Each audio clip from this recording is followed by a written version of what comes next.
स्वागत है। कैसे हैं आप लोग। The vampire and the sweet pie का एपिसोड नंबर 2 वहीं से स्टार्ट होता है जहां से पिछला एपिसोड खत्म हुआ था। पिछले एपिसोड में हमने देखा था कि एलेनोर अपने बाप से परमिशन मांगती है अपने सिस्टर के एंगेजमेंट में शामिल होने के लिए। अब आगे और हमें अगले दिन का सीन दिखाया जाता है जहाँ पर एंगेजमेंट की तैयारी जोरों शोरों से हो रही होती है और एलेनोर इन तैयारियों को देख रही होती है। यहाँ पर कुछ और एलेनोर के बारे में बातें करते हुए कहती है जब से इसकी एंगेजमेंट टूटी है इसने सोसाइटी में अपना फेस बिल्कुल नहीं दिखाया, इसका रिलेशनशिप बिल्कुल नेचुरल है। इधर एलेनोर पिछले इंसिडेंट को याद कर रही होती है जब उसने अपने बाप से पूछा था मुझे भी एंगेजमेंट में शामिल होना है, तो उसका बाप कहता है तुमने क्या कहा। तभी एलेनोर कहती है आखिरकार यह मेरी लिटिल सिस्टर का एंगेजमेंट पार्टी है, क्या यह अजीब नहीं होगा कि मैं वहाँ पर ना रहूं। तभी उसका बाप कहता है मैं तो बस तुम्हारे लिए चिंतित था कि तुम्हें इससे ऑकवर्ड महसूस ना हो। और एलेनोर उससे कहती है मेरा हार्ट इतना मजबूत हो गया है कि मैं दोनों को ब्लेसिंग दे सकती हूँ, आप ज्यादा चिंता मत कीजिए। इस बात को सुनकर उसका बाप मन ही मन गुस्सा हो रहा होता है। तभी एंजेला अपने फादर से कहती है फादर मुझे इससे कोई दिक्कत नहीं है, सिस्टर को आने दीजिए। और उसका बाप दांत पिसते हुए कहता है तू पागल लड़की। और एंजेला कहती है यदि मेरी सिस्टर ब्लेसिंग हमको देना चाहती है तो वह ऐसा कर सकती है। और एलेनोर उससे कहती है ठीक है मैं ऐसा ही करूंगी। अब अर्जेंट में आते हैं जहाँ पर एलेनोर मन ही मन कहती है अब मैं अपने मॉम डैड के हाव भाव नहीं देखूंगी, अब मैं एंजेला के भी आसपास नहीं घूमूंगी, अब से मुझे बस अपना सर ऊपर रखना है और सभी को इग्नोर करना है। तभी कुछ लड़के एक बंदे को देखते हुए कहती हैं ओ माय गॉड यह तो ड्यूक अलाइव हैं, यह हमेशा की तरह हैंडसम दिखते हैं। और ड्यूक सभी लड़कियों के बीच से चलकर आ रहा होता है और हाँ यही वैम्पायर है। और कुछ लड़कियां इसको देखते हुए कहती हैं मुझे इस बात से भी कोई दिक्कत नहीं है कि वो मेरी ब्लड पी लें, अगर यह मेरी ब्लड भी पी लेते हैं तो इससे मुझे कोई दिक्कत नहीं होगी और मैं इनके हाथों मर भी जाऊं तो इससे मुझे कोई दिक्कत नहीं है, बस मुझे इनके साथ एक रात सोना है, काश ऐसा होता।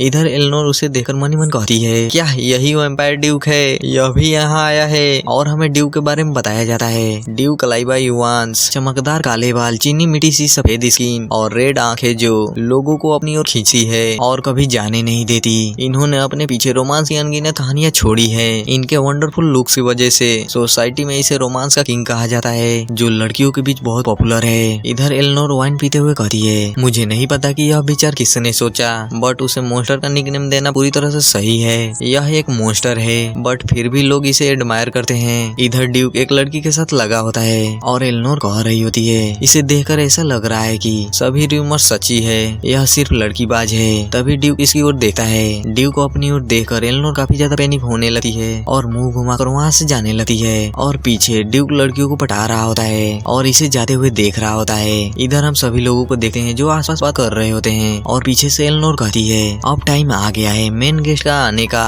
तो आखिरकार ये यहाँ थे, काफी टाइम हो गया इनको देखे हुए। इधर जूल्स और एंजेला वहाँ पर लबी डबी बनकर आ गए होते हैं। तभी जूल्स एलेनोर से कहता है मैंने इमेजिन भी नहीं किया था कि तुम हमारी एंगेजमेंट पार्टी में अपना फेस दिखाओगी। और एलेनोर उससे कहती है तुम इस बात पर जोर देना चाहते हो कि टूटी हुई एंगेजमेंट में पूरी तरह से गलती मेरी ही थी, है ना। तभी जूल्स कहता है तुम यह क्या कह रही हो, इसमें मेरी गलती थी। इनकी बात सुनकर लोग बात करने लगते हैं। एक लड़की कह रही होती है बेशक एलेनोर का अफेयर किसी और के साथ था जिसकी वजह से इसकी एंगेजमेंट टूट गई। और दूसरी लड़की कहती है यह कितनी बेशर्म है जो इनकी एंगेजमेंट पार्टी में आई है। इनकी यह बात सुनकर एलेनोर जूल्स से कहती है यह रूमर्स मेरे बारे में फैल रही है, तुम इनको साफ साफ क्यों नहीं बता देते कि हमारे एंगेजमेंट टूटने की वजह क्या थी। तभी एंजेला कहती है वैसे सिस्टर क्या आपने उस पर्सन से बात कर ली जिसे आप देख रही थी, वह बहुत ही हैंडसम है। तभी एलेनोर कहती है तुम किस बारे में बात कर रही हो, कौन हैंडसम लड़का। तभी उसकी सिस्टर हाथ पकड़ते हुए कहती है सिस्टर इस टाइम दिखावा करने की कोई जरूरत नहीं है, आपने सडनली इस पार्टी को ज्वाइन करने के लिए कैसे डिसाइड कर लिया क्योंकि आपका बॉयफ्रेंड भी यहाँ है, क्या यह सही नहीं है। मैं सचमुच अपने दिल की गहराइयों से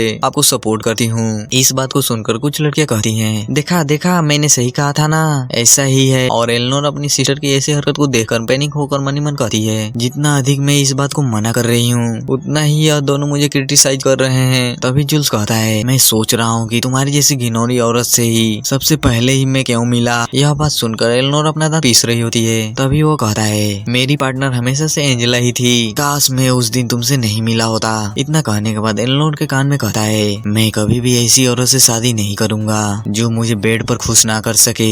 इस बात को सुनकर एलेनोर कहती है तुम यह क्या बकवास कर रहे हो। इतना कहने के बाद वो बहुत ज्यादा सैड होकर वहाँ से जाते हुए कहती है मेरी कंडीशन सही नहीं है इसीलिए मैं यहाँ से जा रही हूँ, तुम दोनों को कांग्रेचुलेशन एंगेजमेंट के लिए, तुम हमेशा खुश रहो। उसे जाते हुए देखकर उसकी सिस्टर बहुत ज्यादा खुश हो रही होती है और हम घर के बाहर का सीन देखते हैं जहाँ पर एलेनोर रोते हुए कह रही होती है, मैं उनको जवाब क्यों नहीं दे पाई, अभी भी मेरा हार्ट चेंज नहीं हुआ है, इसमें उसकी गलती है मेरी नहीं। तभी कोई कहता है तुम क्यों रो रही हो और एलेनोर कहती है कौन है। तभी वो बंदा इसके शोल्डर पर अपना हाथ रखते हुए कहता है अरे तुम उधर क्या देख रही हो, इधर देखो। और एलेनोर पीछे मुड़कर कहती है यह तो कलाइबा युवांश है। और ड्यूक उसको अपना रुमाल देते हुए कहता है लो इससे अपना आंसू पोंछ लो। और वह उससे रुमाल ले लेती है और ड्यूक कहता है मैं तुम्हें रुमाल देने के लिए यहाँ तक आया, फिर भी तुम यहीं पर खड़े होकर रो रही हो, तुम रोते हुए अच्छी नहीं लगती। तभी एलेनोर कहती है मुझे माफ कर दो, मैंने तुम्हें अपना भद्दा साइड दिखा दिया, मैं जल्द ही तुम्हें रुमाल वापस कर दूंगी। इसकी यह बात सुनकर ड्यूक इससे कहता है एक बार मैं जो चीज दे देता हूँ उसे मैं वापस नहीं लेता,